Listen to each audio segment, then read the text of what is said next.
بسم اللہ الرحمن الرحیم۔ معزز سامعین و ناظرین اکرام، آپ دیکھ رہے ہیں ہوپ آف سکسیس اور مجھے طاہر محمد نقاش کہتے ہیں۔ آج کے اس مختصر سے سیشن میں، مختصر سی ویڈیو میں ہم جاننے کی کوشش کریں گے کہ اسکیم آف اسٹڈی سے کیا مراد ہے۔ اسکیم آف اسٹڈی میں کیا کچھ شامل ہوتا ہے، اسکیم آف اسٹڈی کتنے عرصے کے لیے بنائی جاتی ہے، اور ہم یہ جاننے کی کوشش کریں کہ اسکیم آف اسٹڈی سے کیا فوائد حاصل ہوتے ہیں۔ تو چلتے ہیں ویڈیو کی طرف۔ سب سے پہلے ہم بات کرنے کی کوشش کریں گے کہ اسکیم آف اسٹڈی ہے کیا۔ جب اسکیم آف اسٹڈی کی بات کی جاتی ہے تو اکثر جو ٹیچرز ہوتے ہیں وہ تھوڑے سے کنفیوز ہوتے ہیں کہ اسکیم آف اسٹڈی سے مراد کیا ہے۔ تو اسکیم آف اسٹڈی بنیادی طور پر وہ پلان ہے یا وہ منصوبہ ہے، یا اس کو یہ کہہ سکتے ہیں کہ وہ سیٹ آف انسٹرکشن ہے جن پہ ایک ٹیچر نے ڈیورنگ دا ایئر کام کرنا ہوتا ہے، یعنی کہ سیٹ آف ایکٹیویٹیز ہے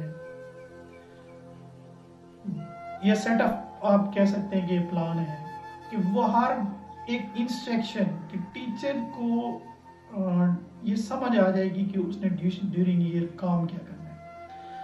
اب اسکیم آف اسٹڈی میں شامل کیا کچھ ہوتا ہے، یعنی کہ اسکیم آف اسٹڈی میں جو سب سے پہلی جس چیز کو ٹارگٹ کیا جاتا ہے اسکیم آف اسٹڈی میں، اس میں لرننگ آبجیکٹو کو کیا جاتا ہے۔ لرننگ آبجیکٹو سے مراد یہ ہے کہ جو اسٹوڈنٹ ہے وہ اس کورس کے بعد وہ کس قابل ہو جائے گا، یعنی کہ کورس آبجیکٹو بھی ہو سکتے ہیں اور یونٹ آبجیکٹو بھی ہو سکتے ہیں۔ نمبر 2 جو ہے اسکیم آف اسٹڈی میں کسی بھی مضمون کا، جس مضمون کی آپ اسکیم آف اسٹڈی بنا رہے ہیں اس میں اس کا سلیبس کیا ہوگا، یعنی کہ سلیبس کے جو کنٹینٹ ہوں گے ان کو ڈسکس کیا جائے گا۔ اسکیم آف اسٹڈی میں ٹیچر کی تدریس کا جو طریقہ ہے، جس کو ٹیچنگ میتھڈالوجی کہتے ہیں، اس کو ڈسکس کیا جاتا ہے۔ اسکیم آف اسٹڈی میں اسائنمنٹس اینڈ پروجیکٹ جو ہوتے ہیں ان کو بھی دیکھا جاتا ہے کہ کون سے اسائنمنٹس دی جائے گی اور کس طرح کے پروجیکٹس ٹیچر کروائے گا۔ اس کو تھوڑا سا میں کوشش کروں گا مختصر سی وضاحت کرنے کی کہ اسائنمنٹس سے مراد یہ ہے کہ ہوم ورک جو ہے وہ ریٹن بھی ہو سکتا ہے، کوئی پروجیکٹ بھی دیا جا سکتا ہے۔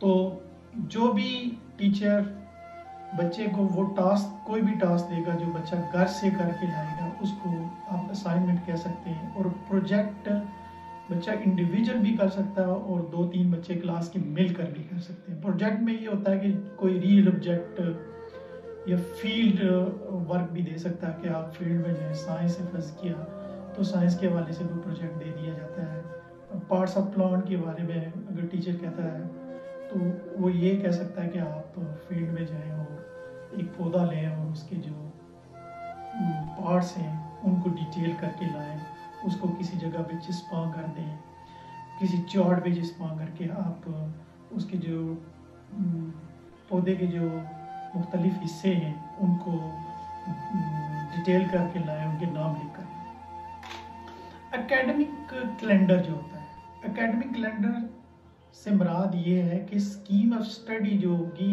یہ کب سے سٹارٹ ہوگی، اس کا فالو اپ کب سٹارٹ ہوگا، اور اس کی جو فالو اپ کی جو جرنی ہے جو سٹارٹ ہوئی ہے، اس کا اینڈ کب ہوگا۔ مینز اکیڈمک ایئر کا دوسرے لفظوں میں آپ یہ کہہ سکتے ہیں کہ باضابطہ طور پر کلاسز کب شروع ہوں گی اور ٹیچر پڑھانا کب شروع کرے گا۔ یہ سادہ ترین لفظوں میں یہ میں کہہ رہا ہوں۔ اب نمبر 6 پہ جو بات ہے وہ یہ ہے کہ اکیڈمک پالیسی۔ اکیڈمک پالیسی سے مراد یہ ہے کہ کورس کے قواعد و ضوابط کیا ہوتے ہیں۔ اب اسٹوڈنٹ کے لیے کتنی % جو حاضری ہوگی وہ ضروری ہوگی، یعنی کہ کتنے % کتنے پیریڈز وہ 1 in week پڑھے گا، 5 پڑھے گا، 6 پڑھے گا، 3 پڑھے گا یا لیس دین 3 پڑھے گا۔ ویسے لیس دین 3 ہوتے ہی نہیں ہے، 6 ہے، 5 ہے یا 4 ہے۔ یہ اس کی مختلف مضامین کی مختلف جو ہے اس کی ڈیٹیل بنتی ہے، اس کی ٹائمنگ بنتی ہے۔ تو یہ نیکسٹ ہم کسی بھی फिर किसी वीडियो में हम आपसे डिस्कस करेंगे। ग्रेडिंग सिस्टम क्या होगा, मीन्स जो एग्ज़ाम लिया जाएगा उसका ग्रेडिंग सिस्टम क्या होगा, उसके मार्क्स सिस्टम क्या होगा। आप अगर जदीद दौर की बात करें, आजकल जो हमारे गवर्नमेंट सेक्टर्स के अंदर या प्राइवेट सेक्टर के अंदर जो एक एजुकेशन सिस्टम जो टर्म वाइज है, उस पे जो उसकी वेटेज निकाली जा रही है वो 25 फर्स्ट टर्म में परसेंट, 25 सेकंड में और 50 फाइनल में है। यानी कि इन तीन टर्म्स को मिलाकर आपका एक जो है ये फाइनल रिजल्ट बनता है। अब गाइडेंस इन काउंसलिंग, गाइडेंस इन काउंसलिंग के अंदर किन किन पहलू पे टीचर रहनुमाई करेगा और कहाँ वो कौन से इश्यूज उसको दरपेश आ सकते हैं कि जिन पे गाइडेंस दी जाएगी, काउंसलिंग दी जाएगी और इश्यूज को कैसे एड्रेस किया जाएगा, ये गाइडेंस एंड काउंसलिंग में ये बात आ रही है।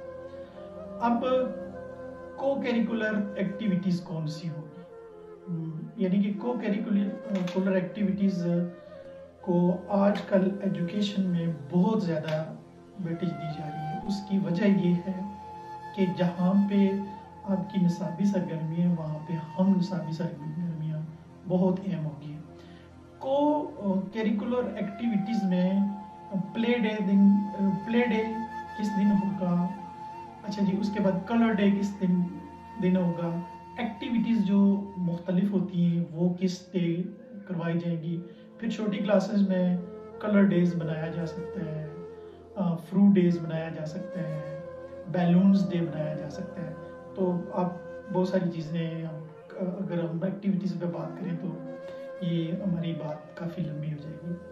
अब हम बात करते हैं कि स्कीम ऑफ स्टडी का जो दौरानिया होता है वो कितना होता है। स्कीम ऑफ स्टडी का जो दौरानिया होता है वो ये आम तौर पर 1 साल के लिए होता है। जो हमारे स्कूल्स के अंदर जो सिस्टम लॉन्च है, ये एक सेमेस्टर के लिए भी होता है, हो सकता है 1 टर्म के लिए, यानी फर्स्ट टर्म के लिए भी आप स्कीम ऑफ स्टडी बना सकते हैं, और शॉर्ट टर्म्स के लिए भी, यानी कि 1 वीक के लिए भी बना सकते हैं, 2 वीक के लिए भी बना सकते हैं, मोर देन 2 वीक्स भी आप कर सकते हैं।